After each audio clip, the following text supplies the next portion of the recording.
coconut through the Vitamix with some distilled water. I now have this luscious coconut cream. Do you know this smells like heaven? It really does. I just love the fragrance of fresh coconut. It smells like a tropical paradise. All right, so I'm going to get this frozen into some cubes, and we're going to come back and we're going to put together our coconut cream soap. So come along. We're now going to add our lye to our pure coconut milk. I'm so excited. It's one of my favorites to make. It's the simplest, except for the processing of the coconuts themselves. But you know what? You can buy pre-cut coconut, you can buy chopped coconut, you can buy powdered coconut. So don't feel like you have to do what I do. Make it easier on yourself. This is a more complicated way, and that's just me. I always choose the hardest way to do things, and even when there's an easier way sometimes. But I'm not opposed to doing it the lazy way. I'm not saying that it's lazy, but I mean in other tasks, I do try to find the smartest way to work sometimes. I just like to try to use the freshest ingredient that I can. It's like right now I'm getting ready. The next video that you see will be my bunny mint. And that's because I had to wait for my mint to spring up because of this is the warmer weather is now coming, and my mint is all coming up, and I'll go out and I'll be harvesting that for you to put together my next soap. And it had to wait until, well, the mint was coming up.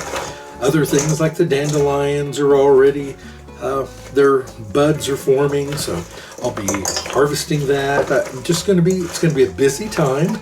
A lot of the herbs and plants that I love to use are coming into their own in the next week, in the weeks and months ahead, and boy, am I looking forward to that. As much as I love cooler weather and actually like winter, I do. Texas isn't really built for it. I talked about this last year during the big power outage. That was just horrible.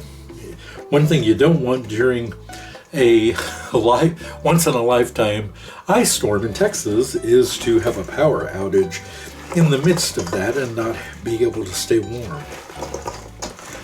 All right, so our coconut milk is starting to melt here, which I'm very happy about. This is going to be such a great soap. Not a soap that is hard to make by any stretch. If you're not making coconut soap, you're doing yourself a disservice. It's a great soap to have. This will be pure. When I say pure, that generally means I'm not adding a fragrance oil. So this is coconut pure, which is just coconut milk and coconut oil is all that will be in this. Of course, the lye that you use to melt, in this case, the coconut milk, is what turns the coconut oil into soap. That's right. So you have to have lye to make soap, but still it's only a 2-ingredient soap because the lye, through a chemical reaction, the lye doesn't remain in soap. And I think some people don't understand that. You know, it's sort of like, well, think of what water is made of. Think of the scientific breakdown of water, or the oxygen that you breathe, right? If there's hydrogen and you were to breathe pure hydrogen, that would be bad news.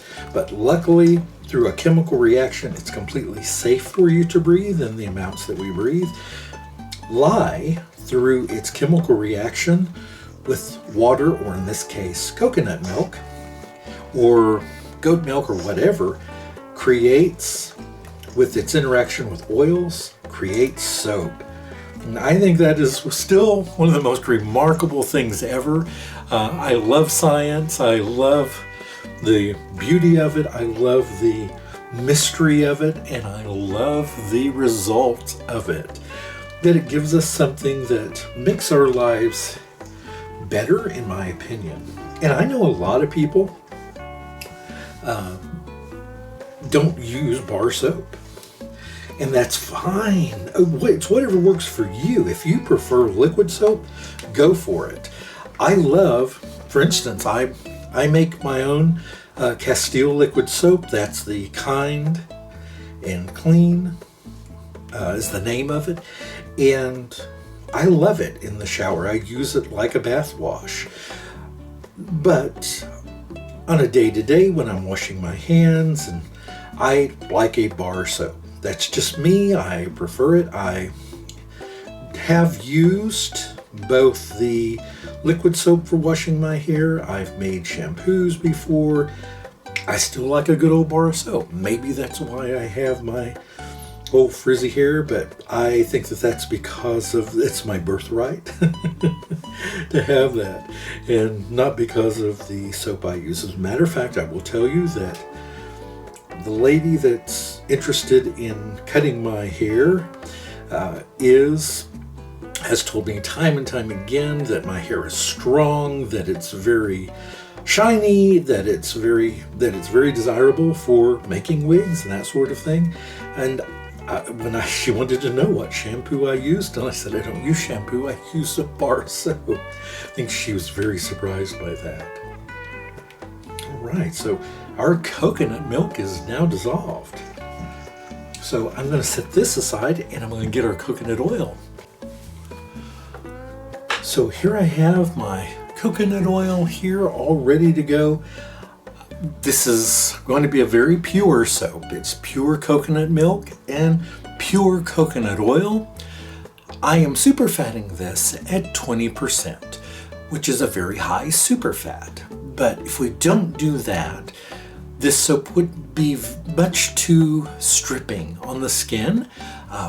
Coconut oil, a pure coconut oil soap is great for dishes and clothes and things like that without any superfatting. But we want some of the coconut oil not to be saponified by the lye, so that it makes it more conditioning to the skin. It'll still be super bubbly with that coconut milk in it. It's going to be very soothing and gentle on the skin. But by superfatting it, we're making sure that it doesn't strip away essential natural oils from your skin and leave your skin feeling tight and dry. Nobody wants that. And in the summertime especially, you want to get clean. You want to wash off that pool water and sand and all that kind of stuff. So a coconut soap is just great, but you just want to make sure that it's gentle and soothing and enriching for your body, not stripping, not drying, not cracking, those terrible things, right? You get enough of that with the sun and the sand.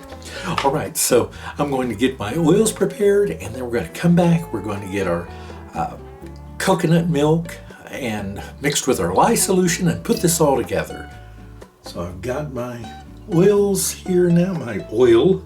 I'm so used to using multiple oils and butters in my soaps. It's always so much fun to make this because it is simple. One oil, one milk, right? All right, guys, we're going to get started here at a slower speed.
Oh, this smells like coconut.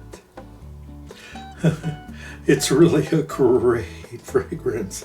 And I realize that in the finished soap that the coconut is very subtle, if evident at all, at least in fragrance.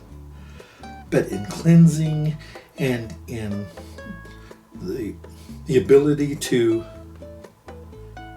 make you feel like $1,000,000, that is clearly evident. And there's not much in life, in my opinion, that we can really treat ourselves and at least, so inexpensively. But one way you can treat yourself really well is on products that you feel good about, products that make you feel safe and secure for your own use and for that of your friends and your family. And that's what I try to do.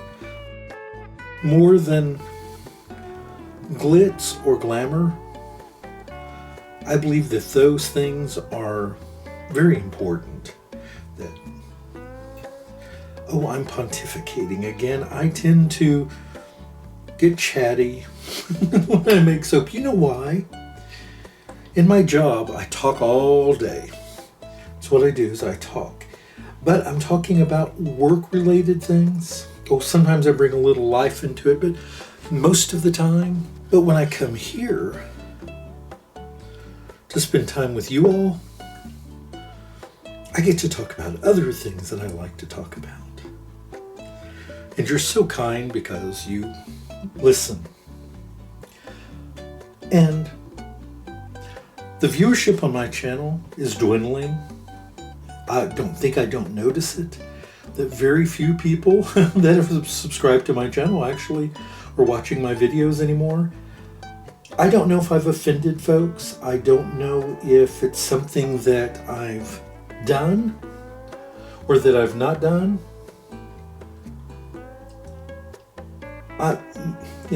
I don't do this for income. I have a full-time job. I will tell you that it helps. Sure, it helps me to do what I'm doing right now, making soap, making other things. That's what selling of the soap does. It's just that bit of extra. But that doesn't depend on YouTube videos. I know that there are people that do depend on the income from YouTube videos. I understand that fully. And I think it's wonderful that people can do that. And I used to do much better than I do now. But it doesn't seem to impact my business in any way at all, negatively, of selling items.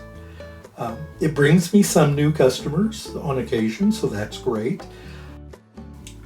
But I'm going to keep doing them, whether people watch them or not. If people completely disappeared, would I keep doing them? Well, probably not. So I want to thank you all so very much. I really appreciate you being here. I'm kind of speeding through this because, well, they're all white, so there's not much for you to see. There's no diversity amongst these bars. They're all white. And I did have a little bit of extra, so I poured it into some hearts just for the fun of it. I love making a little bit extra. Those are fun to add into grab bags or to give away to folks as samples, so those are always a joy. I hope you are all doing well. I know we've had some crazy weather across the nation, and I hope wherever you are, you're safe. And wherever you are in the world, I hope you're happy and that things are going well for you. I know there's a lot of illness and war about us, and big hugs to you all. Thank you so very much, and I look forward to seeing you back soon. Please take care. Goodbye.